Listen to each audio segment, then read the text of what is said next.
Hi guys. So ഇന്ന് നമ്മളൊരു വീട് ഫുൾ അങ്ങ് പാക്ക് ചെയ്തെടുക്കാൻ പോവുക. കാര്യം മറ്റൊന്നുമല്ല, നമ്മളിപ്പോൾ നാട്ടിൽ പോവുക, പിന്നെ കുറച്ച് നാൾ കഴിഞ്ഞിട്ടേ തിരിച്ച് വരത്തുള്ളൂ. സോ ഇതെല്ലാം നമുക്ക് പാക്ക് ചെയ്ത് വെച്ചിട്ട് വേണം പോവാൻ. പിന്നെ കൊണ്ടുപോകാനുള്ളത് നമുക്ക് പാക്ക് ചെയ്യണം. സോ ഇന്ന് നിങ്ങളും എൻ്റെ കൂടെ പാക്ക് ചെയ്യാൻ കൂടിക്കോ, എനിക്കൊരു കമ്പനി ആയിക്കോട്ടെ. ഇവിടെ ഇവിടെ ഇവിടെ കിടക്കുന്നത് ഞാൻ കാണിച്ചു തരാം. ടി വി വെച്ചിട്ടുള്ളതുകൊണ്ട് കേൾക്കാം. ഈ ലിവിങ് റൂം കിടക്കുന്നത് ഞാൻ കാണിച്ചു തരാം. ഫുൾ കച്ചടയാണ്.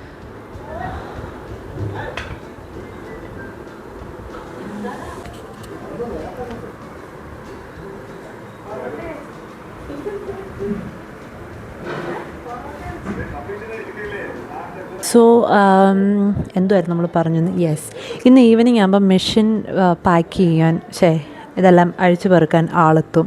അപ്പോൾ അതിനു മുമ്പ് നമുക്കിതെല്ലാം ക്ലിയർ ചെയ്യണം. തുണിയെല്ലാം മടക്കി സെറ്റാക്കി നമുക്ക് വെക്കണം. കൊണ്ടുപോകാനുള്ളത് സ്റ്റിച്ച് ചെയ്യാനുള്ളതാണ്. പിന്നെ നമുക്ക് ബാക്കി സാധനങ്ങളെല്ലാം പാക്ക് ചെയ്യണം. അപ്പോൾ അങ്ങനെ മൊത്തം ഇന്ന് പാക്കിങ്ങാണ്. മറ്റേത് അധികം ഇല്ല. പിന്നെ ആ കിടക്കുന്ന എല്ലാം എടുത്ത് വെക്കാനാ ഇവിടെ ആ ബോക്സിനകത്ത്.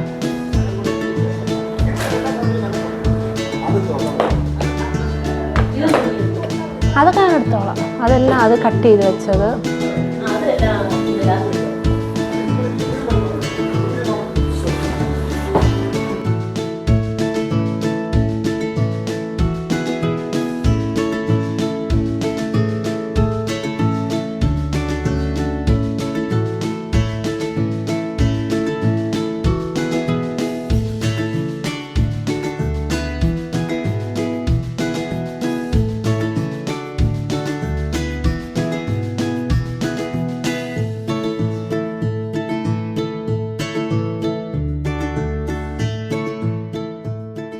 അപ്പോൾ ഇനി നമുക്ക്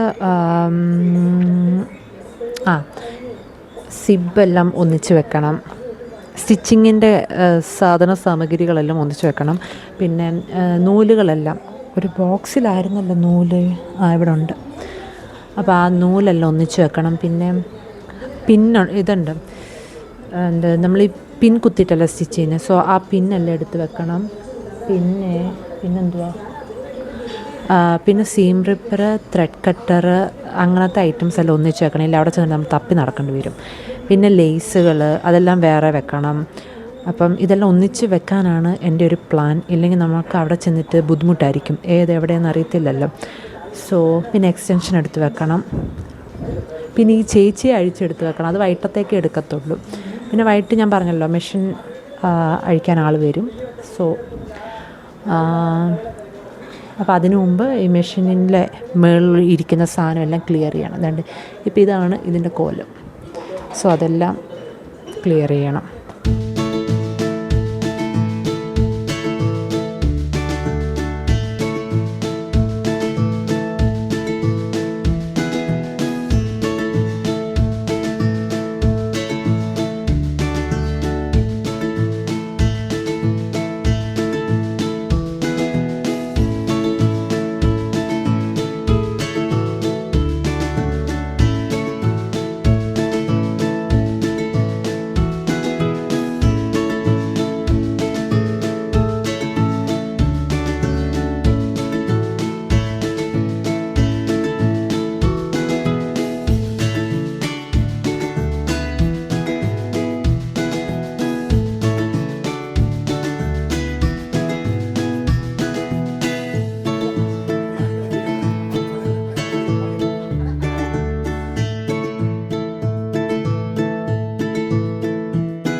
അപ്പോൾ അങ്ങനെ ഓൾമോസ്റ്റ് ഞാനെല്ലാം പാക്ക് ചെയ്ത് തീരാറായി.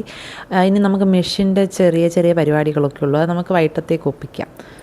ഈ പ്രാവശ്യം നാട്ടിലോട്ട് വന്നപ്പോൾ ഞങ്ങൾക്ക് നല്ലതായിട്ട് ലഗേജ് ഉണ്ടായിരുന്നു. കാരണം ഓൾമോസ്റ്റ് എല്ലാ സാധനങ്ങളും, ഡ്രസ്സ് കാര്യങ്ങളൊന്നുമല്ല, മെഷീനും പിന്നെ മറ്റേ ആ ചേച്ചിയും കൂടെ ഒക്കെ കൊണ്ടുവരണോണ്ട് നല്ല പാടായിരുന്നു. അപ്പം ഞങ്ങളോർത്തു അമ്മയും ചേച്ചിയും കൂടെ ബാക്കിലിരിക്കുമായിരിക്കും, ഞങ്ങൾ ഫ്രണ്ടിലിരിക്കും, ലഗേജ് ഒപ്പിക്കാമെന്ന് വിചാരിച്ചു. അങ്ങനെ ആ പാക്ക് ചെയ്ത് തുടങ്ങിയത്. പക്ഷേ അത്യാവശ്യം നല്ല ലോഡുണ്ടായിരുന്നു. പിന്നെ ഇടിച്ചമക്കിയാണ് വന്നത്. പിന്നെ ഞാൻ ഈ വോയിസ് ഓവർ ചെയ്യുമ്പോൾ ഇടയ്ക്കിടയ്ക്ക് ഇങ്ങനെ വളയുടെ കിലുക്കം കാണും കേട്ടോ. അത് ഞാൻ വളകാപ്പ് കഴിഞ്ഞിട്ടാണ് വോയിസ് ഓവർ ചെയ്യുന്നത്, അതുകൊണ്ട് ഈ കിലുക്കം കേൾക്കുന്നത്. അപ്പം ഞാൻ ആ മെഷീൻ്റെ പാക്കിങ്ങൊക്കെ പാക്കിംഗ് അല്ലല്ലോ, ക്ലീനിങ് ഒക്കെ ഏകദേശം റെഡിയാക്കി.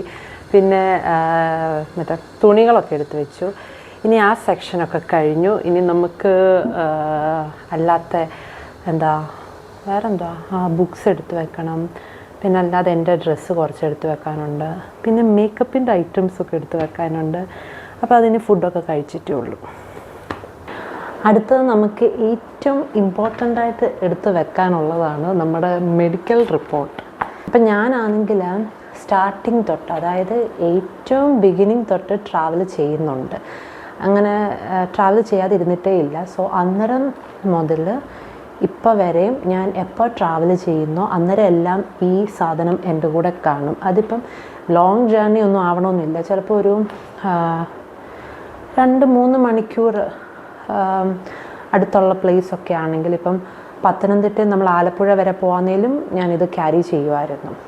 നമുക്ക് അങ്ങനെ എമർജൻസി വരും എന്നല്ല, വരാതിരിക്കട്ടെ, പക്ഷെ എന്നാലും അത് ഓൾവേസ് എൻ്റെ കൂടെ കാണും. അപ്പം ഇതിനകത്ത് ഫുൾ മെഡിക്കൽ ഹിസ്റ്ററി ഉണ്ട്. അതായത് നമ്മൾ ഫസ്റ്റ് ഡോക്ടറിനെ വിസിറ്റ് ചെയ്യാൻ പോയ അത് തൊട്ട് നമ്മുടെ ഫുൾ ബ്ലഡ് ടെസ്റ്റിൻ്റെ റിപ്പോർട്ട്, പിന്നെ നമ്മൾ ഏതൊക്കെ മെഡിസിൻസാണ് കഴിക്കുന്നത് എന്നുള്ളത് വരെ അതിൻ്റെ ലിസ്റ്റ് വരെ ഞാൻ ഇൻക്ലൂഡ് ചെയ്തിട്ടുണ്ട്. പിന്നെ സ്കാനിങ് റിപ്പോർട്ട്, എവറിത്തിങ്. അപ്പോൾ അത് നോക്കി നമുക്ക് ഫുൾ ഹിസ്റ്ററി കിട്ടും നമ്മുടെ. സോ അതുകൊണ്ട് അത് ഓൾവേസ് ഞാൻ കൊണ്ടുപോകാറുണ്ട്. പിന്നെ ട്രാവൽ ചെയ്യുമ്പം ഈ പറഞ്ഞ പോലെ അങ്ങനെ നമ്മൾ പോകുന്ന സ്ഥലം അല്ലെങ്കിൽ ഓൺ ദ വേയിലെ ഹോസ്പിറ്റൽസൊക്കെ ഒന്ന് മനസ്സിലാക്കി വെക്കുന്നത് നല്ലതായിരിക്കും. സ്റ്റിൽ ഞാൻ പറയുന്നു, നെഗറ്റീവ് പറഞ്ഞതൊന്നുമല്ല, ബട്ട് സ്റ്റിൽ അത് അറിഞ്ഞിരിക്കുന്നത് നല്ലതല്ലേ. ഇപ്പം എൻ്റെ പിറന്നാളിന് ഞങ്ങൾ തൃശ്ശൂർ ബിരിയാണി കഴിക്കാൻ എന്തോ പോയെന്ന് ഉള്ള ഒരു വീഡിയോ ഞാൻ ഇട്ടിട്ടുണ്ടായിരുന്നു, വീഡിയോ ഷോർട്സ്. അപ്പോൾ അത് അന്നേരവും ഞാനിത് എൻ്റെ കൂടെ എടുത്തിട്ടുണ്ടായിരുന്നു. പിന്നെ നമ്മൾ അവിടെ നല്ല ഹോസ്പിറ്റൽസൊക്കെ ഉള്ള സ്ഥലത്ത് വേണം നിങ്ങൾ പോവാൻ, അല്ലാതെ അങ്ങ് ഉള്ളടയിലൊന്നും പോവണ്ട. ഈ ടൈമിൽ അധികം പോകാതിരിക്കുന്നതായിരിക്കും നല്ലത്. പിന്നെ മൊബൈലിന് റേഞ്ചൊക്കെ ഉള്ളിടത്ത് പോകുന്നതായിരിക്കും നല്ലത്. സോ കേൾക്കുമ്പോൾ നിങ്ങൾക്ക് തമാശയായിട്ട് തോന്നുമെങ്കിലും ഇങ്ങനെയൊക്കെ ട്രാവൽ ചെയ്യുമെങ്കിൽ വേറെ പ്രശ്നമൊന്നുമില്ല. പിന്നെ പ്രഗ്നൻസിയിൽ ട്രാവൽ ചെയ്യാൻ നിന്നോട് ആരാടി പറഞ്ഞു എന്നൊക്കെ ചോദിക്കുകയാണെങ്കിൽ, ഇപ്പോൾ ഓരോരുത്തർക്കും ഓരോ കണ്ടീഷനാണ്. അപ്പോൾ എനിക്ക് ട്രാവൽ ചെയ്യുന്നതിൽ അങ്ങനെ പ്രശ്നമൊന്നുമില്ലായിരുന്നു. സോ എനിക്ക് ഓക്കെ ആയിരുന്നു. അതുകൊണ്ട് ഞാൻ ട്രാവൽ ചെയ്തു. ഒത്തിരി പേര് ട്രാവൽ ചെയ്യുന്നവരുണ്ട്. അപ്പോൾ അങ്ങനെയുള്ളവർക്ക് ഇങ്ങനത്തെ ടിപ്സൊക്കെ മേ ബി യൂസ്ഫുൾ ആയിരിക്കും. അറ്റ്ലീസ്റ്റ് നമുക്ക് ആവശ്യമില്ലാത്തൊരു ടെൻഷൻ ഒഴിവാക്കാമല്ലോ. പിന്നെ ടെൻഷൻ അടിക്കേണ്ട കാര്യമൊന്നുമില്ല. പിന്നെ ആൾക്കാർ ഓരോന്ന് പറഞ്ഞ് പേടിപ്പിക്കുക, നമ്മൾ ഇതുവഴി കേൾക്കുക, ഇതുവഴി കളയുക. നിങ്ങളുടെ ഹെൽത്ത് കണ്ടീഷൻ ഓക്കെ ആണെങ്കിൽ ട്രാവൽ ചെയ്യുന്നതിൽ പ്രശ്നമൊന്നുമില്ല. പിന്നെ മോസ്റ്റ് ഇമ്പോർട്ടൻ്റ്ലി ഡോക്ടർ നമ്മളോട് പറയുമല്ലോ ട്രാവൽ ചെയ്യാൻ പറ്റുമോ ഇല്ലയോ എന്നുള്ളത്. സോ അത് ജസ്റ്റ് ഒബേ ചെയ്യുക, അത്രയേ ഉള്ളൂ. ഇത് ആക്ച്വലി എപ്പോഴും എൻ്റെ ബാഗിൽ കാണും കേട്ടോ. ഇതിപ്പോൾ ഈ റീസെൻ്റ്ലി ലാസ്റ്റ് ടൈം നാട്ടിൽ നിന്ന് ലാസ്റ്റ് ടൈമല്ല, എനിക്കൊന്ന് ഞാൻ പറഞ്ഞില്ലേ ബർത്ത്ഡേക്ക് തൃശ്ശൂർ പോയപ്പം ഈ ബാഗിൽ നിന്ന് എടുത്ത് വെച്ചതാണ്. അല്ലെങ്കിൽ ഈ ബാഗ് ഉൾപ്പെടെ എൻ്റെ കയ്യിൽ കാണും, കാരണം ലാപ്ടോപ്പ് ബാഗാണ്. അപ്പോൾ ലാപ്ടോപ്പ് എൻ്റെ കൂടെ കാണുമല്ലോ. അപ്പം ഇത് ഈ റീസെൻ്റ്ലി എടുത്ത് വെച്ചത്. അപ്പോൾ തിരിച്ചിനി എടുത്ത് വെക്കണം. അത് കഴിഞ്ഞിട്ട് ഇനിയും അത് കഴിഞ്ഞിട്ട് പിന്നെ ഇനിയും വൈകിട്ട് ഇനി ബാക്കി പാക്കിംഗ് ഉള്ളൂ. അപ്പോൾ ഇപ്പോൾ ഓൾമോസ്റ്റ് 3:30-4 മണിയായി. അപ്പോൾ 5 മണിയൊക്കെ ആകുമ്പോൾ നമ്മുടെ മെഷീൻ ഇത് ചെയ്യാൻ ആൾ വരും, പാക്ക് ചെയ്യാനൊക്കെ. അപ്പോൾ ആ മാമൻ വരുന്നതിന് മുമ്പ് ഞാൻ റെസ്റ്റ് എടുക്കട്ടെ. മാമനൊന്നുമല്ല കേട്ടോ, ഒരു കൊച്ചു ഇറക്കനോ, ഞാൻ ചുമ്മാ പറഞ്ഞത്.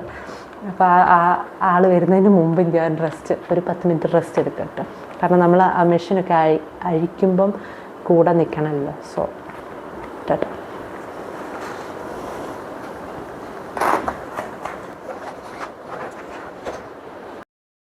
ഈ ഒരു ക്ലിപ്പ് ഞാൻ വ്ളോഗിന് എടുത്തതൊന്നും അല്ല കേട്ടോ. അവിടെ ഇങ്ങനെ റെയിൻബോ വന്നപ്പോൾ ഞാൻ ഫോണിലല്ലാതെ എടുത്തതേ ഉള്ളൂ. ശരിക്കും വീഡിയോ കാണുന്ന പോലെയല്ല, നമുക്ക് ആ 7 കളറും നല്ല ക്ലിയറായിട്ട് പോലെ തന്നെ കാണാമായിരുന്നു. അപ്പം ഞങ്ങൾ എല്ലാവരും കൂടെ ഓടി ടെറസിൽ പോയി. കുഞ്ഞു പിള്ളേരൊക്കെ ഓടിപ്പോകത്തില്ലേ, അതുപോലെ ഞങ്ങളെല്ലാവരും ഇത് കണ്ടവരെല്ലാവരും അവിടെ നിന്ന് ഓടി ടെറസിൽ വന്നു. അപ്പോൾ അന്നേരം എടുത്ത് വെച്ചു. അപ്പോൾ ഞാൻ ഓർത്തു സെയിം ഡേയിൽ നടന്നതാണ്, അപ്പോൾ അതുകൂടെ ആഡ് ചെയ്തേക്കാമെന്ന് വിചാരിച്ചു. 2 ലെയർ ആ വിട്ട് കണ്ടോ കറക്റ്റായിട്ട് വന്നത്.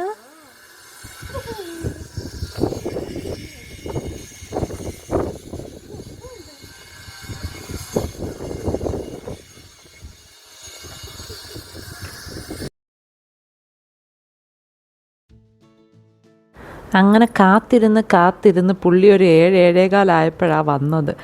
മൊയ്തീന് വേണ്ടിയിട്ട് കാഞ്ചനമാല പോലും ഇത്രയും വെയിറ്റ് ചെയ്തെന്ന് എനിക്ക് തോന്നുന്നില്ല.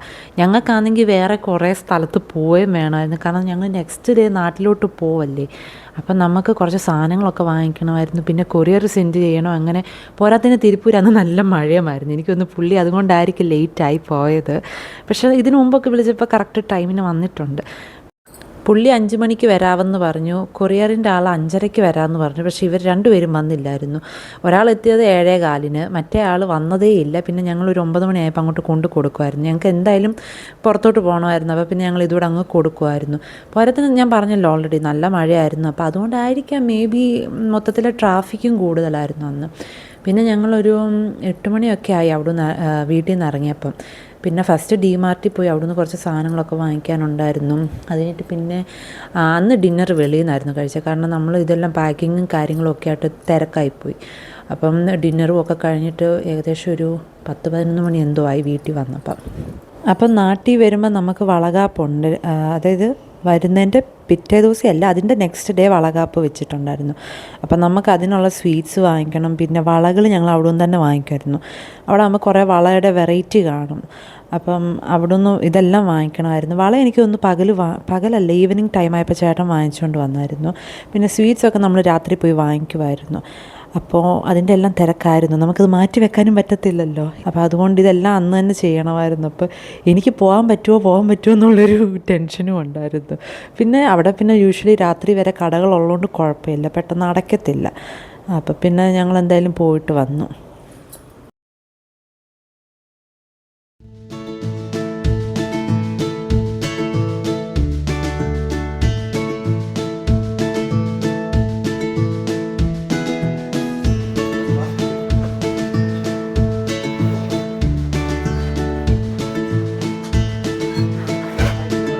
പിന്നെ എന്നോട് കുറച്ച് പേരൊക്കെ പറഞ്ഞു സബ്സ്ക്രൈബ് ചെയ്തിട്ടും വീഡിയോസ് ഇടുമ്പോൾ അങ്ങനെ നോട്ടിഫിക്കേഷനൊന്നും വരാറില്ലെന്നുള്ളത്.